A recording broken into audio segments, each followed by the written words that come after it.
So, over this first part of the training this morning, we've looked at lots of different impacts, and we had some excellent examples from Ivana of real situations in Croatia.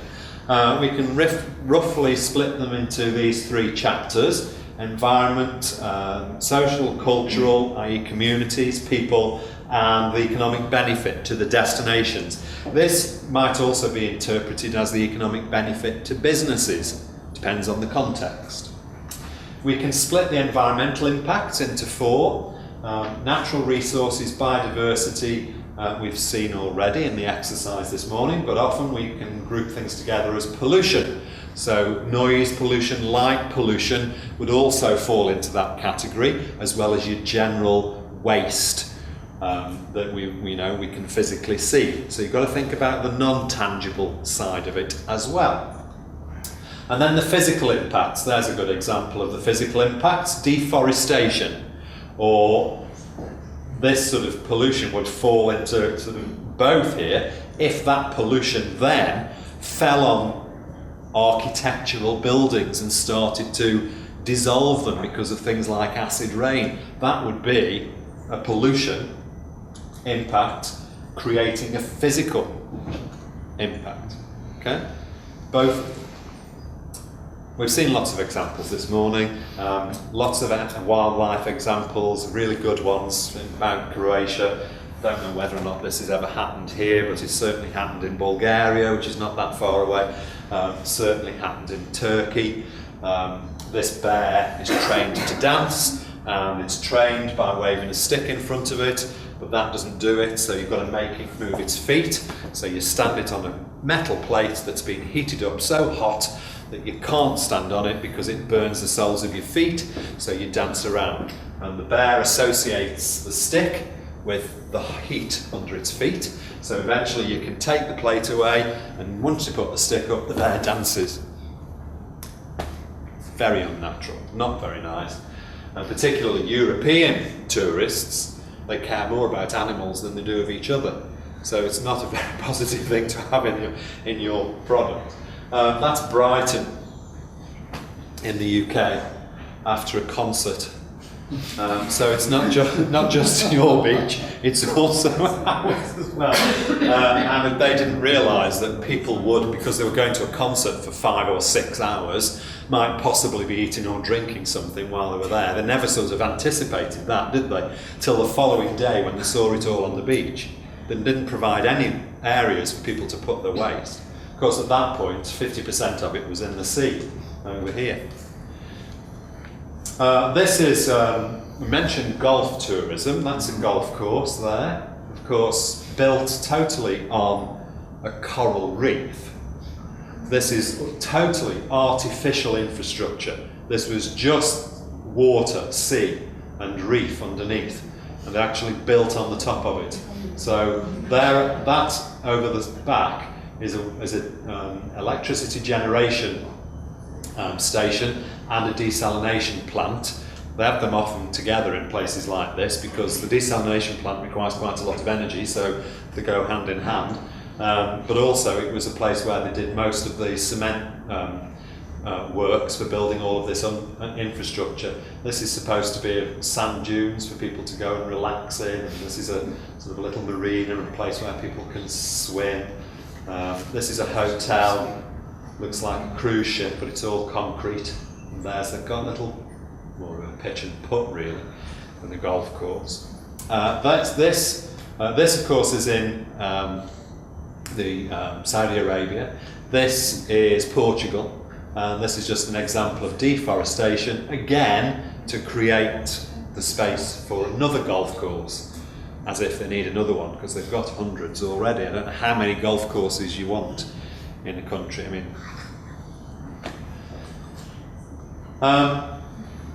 we can talk later about the actual impacts of golf when we move into destinations later today. So, I want to summarise now then some of the social impacts. So, what sort of things have we experienced through the exercises and the presentation this morning?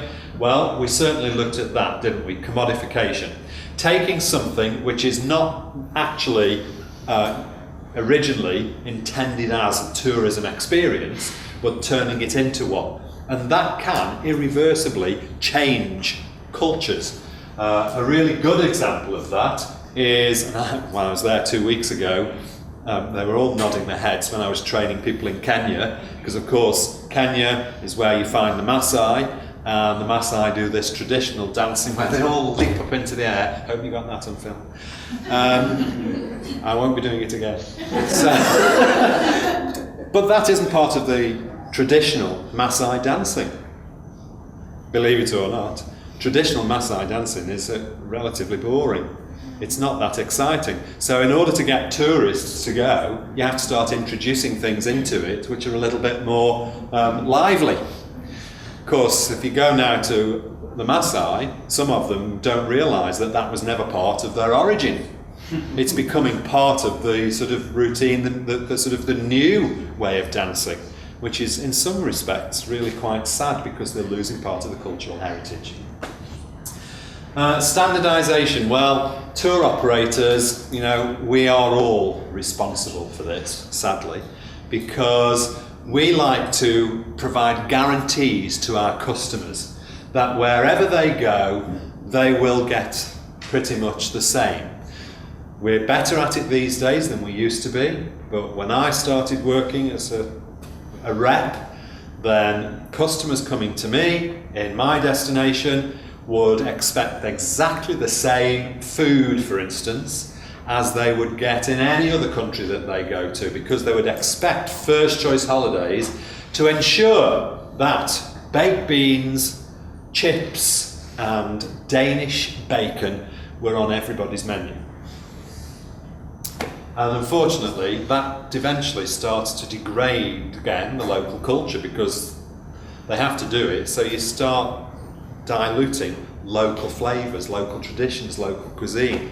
Of course, that's starting to reverse a little bit now, which is good. Culture clashes. Well, the bar crawl's a good example of a culture clash. Another good example might be somebody going into a place of religious worship and not respecting the tradition of, you know, covering shoulders or head, or, you know, not exposing knees, these sorts of things. That's often causes a lot of problems with people because they say you're disrespecting our faith. We've got social stress. This is queuing for a bus, you know, noise, congestion, these sorts of things. And then we've got job level friction. So people that are not getting the same amount of money but doing the same job. That might be because somebody's brought in from another country and is getting paid more, but actually you're doing exactly the same thing. Well, there's no fairness in that. Or you've got people who are working at this level, those jobs are only offered to certain parts of society. So maybe women can't reach those positions, or indigenous people are never given an opportunity to go for those positions. You know, you've got a lot of inequality and job level issues. These are the top 3 issues that currently are, I would say globally, the things which a lot of emphasis is being placed on and trying to work on them, because globally, the global labour standards are absolutely appalling. You know, I know that they're not anywhere near as bad in Croatia as they are in many destinations. You've probably got better working conditions here in some respect to conditions that people have got back in the UK, because they flaunt the law in the UK constantly. If you go and stay in a hotel in the UK, watch out. Some of the most unsustainable hotels in the UK, ironically. Child labour. There's lots of examples of that happening all over the world. Why? Because it's cheap. And if you're a family, you know, I know for a fact that when I'm going to Athens at the end of the week to do the same thing with a group of people there, that they're going to say, well, you know, all of our little pensions are all run by families. We've got to have children working in there, otherwise it wouldn't happen. Well, that's okay, provided that it's only used as a way of giving the child some work experience. It's not actually a job, and there shouldn't be any punishment if they decide not to do it. They should be free to walk away from it at any moment in time, and a whole host of other conditions. This, sadly, is on an alarming increase. Child sex tourism, trafficking, pornography, it's just really rising at an alarming rate. When we first started working on Travelife and Travelife standards, there were 5 destinations that the organisation that's pretty global now, UHPA, they said if you're going to these 5 destinations, you need to be looking at child sex tourism issues. Well, in fact, that was 10 years ago, and now they will say wherever you go, you need to look at child sex tourism issues, because it's just exploded. These are some of the economic impacts. Leakage. We've seen a lot of examples of this morning. This is where money that is entering a destination in the pocket of the tourist very quickly ends up back out of the destination. Why? Because either the hotel they're staying in is an international hotel, so all the profit, okay, the workers are being paid, but all the profit is going back to the head office, which is in another country. Or the dive school that people are using is, the same thing. It's a foreign dive school, so all the money's going back into Germany or Switzerland, which is where they commonly come from. Lots of opportunity for money to actually disappear out of a destination. It's huge. You can talk about leakage as well from the moment somebody pays for the cost of a holiday. But that's another story. We won't go into that at this point. Enclave tourism. This is where people are not caged, but they're encouraged to stay together rather than go off and do things themselves. Now, actually, there are some positives about that, because they can do less damage if you know where they are. This is very, very true. So there are some real positives. In fact, we did a study when I was with the Federation of Tour Operators.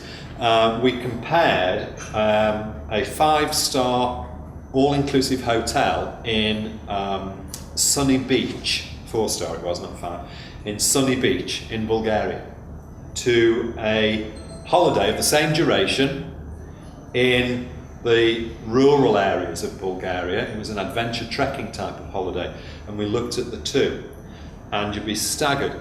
The person on the trekking holiday had 5 times as much of an impact in a negative way on most of the things than the people in the all-inclusive. And that's because you've got all these people together, and it's economies of scale. You can really control per person. Okay? If you looked at the whole thing, of course, there's no comparison, because of the scale of the all-inclusive far outweighed the trekking. But per person, totally the opposite. A cruise ship is a good example of enclave, because once you're on a cruise ship, you ain't going anywhere until it goes into dock. Unless you decide you've had enough and you just decide to go overboard. So if you're a cruise company, you can really determine exactly what you want people to buy and where you're going to get those goods from, because everything's brought on the ship right at the start quite often. They give you a flavour of local cuisine of the places when you go into different ports, but 99 times out of 100, none of the products that you're eating have come from that destination. They've all come from the country that it set sail from in the first place. Lots of places have problems with prices going up for local people, and that's because there is a very big imbalance between people's spending power. So customers coming from a European destination and going into a developing destination like, Kenya, for instance, is a good example. Well, actually, it's not such a good example because their cost of living is going through the roof. In Mombasa, on the coast of Kenya, that is, local people don't have to pay much for very simple provisions, milk, loaves of bread, these sort of things. But in fact, if you were to offer them to tourists at those prices, the tourists would say, oh, well, what's wrong with them? They don't cost very much, do they? What's wrong with them? They expect to pay a little bit more. So the local people catch on to that and think, well, I can sell that to the tourists at a real profit, but then the people that are really in need of it can't afford to buy it. So that's what goes wrong in destination. Of course, there are some ways in which people try to get round that. In some destinations, they have a dual pricing system. So they have one for tourists and one for locals. But to be honest, it's only a matter of time, because as soon as you get this sort of entrepreneurship developing in a destination and people start to create their own businesses, then I'm afraid the G word, greed, is inherent in a lot of people, and therefore it doesn't last forever, this. It only really works, and there's still ways that people get round of it, in totally communist countries. But they still get round it. And there are lots of issues there as well, of course. You know, if you look at Cuba, it's people work in tourism in Cuba because they make more money than being doctors or brain surgeons, and it's very strange. Economic dependence and instability, we saw that with the Gambia was a good example, you know, the gross domestic product contribution from tourism. Also seasonality is also something that we have to look at here as well. And what do people do when all the tourists disappear? You know, I know you've got the same issue here. What do they all do when they disappear? Well, there's a way around that, isn't there? It's a way of trying to convince people that actually it's something to do all year round. That's about creative thinking, and it's a challenge. But you know, there are ways in which you can do that using sustainability as a tool. And most European operators are becoming quite receptive to that. And let's not make any bones about this, tourists don't take holidays by free choice. All-inclusives were not the idea of a tourist. They were the idea of a tour operator. Tour operators can manipulate customers to do whatever they want. It's a skill. And tour operators do it very well. So you can, if you think hard enough and use the right principles, you can manipulate people to beat this as an issue. Well, those are some of the global hotspots for some of the issues. Interestingly, you'll see that there's nothing sitting over the top of the UK. And that's not because we haven't got any of the issues, it's just because that's where the organisations are based that did the research, and they were only looking at outbound tourism. If we were to look at what of these is going on there, you wouldn't see the UK. Everything there is going on here, let me tell you, and much more than in some other countries. It's scandalous.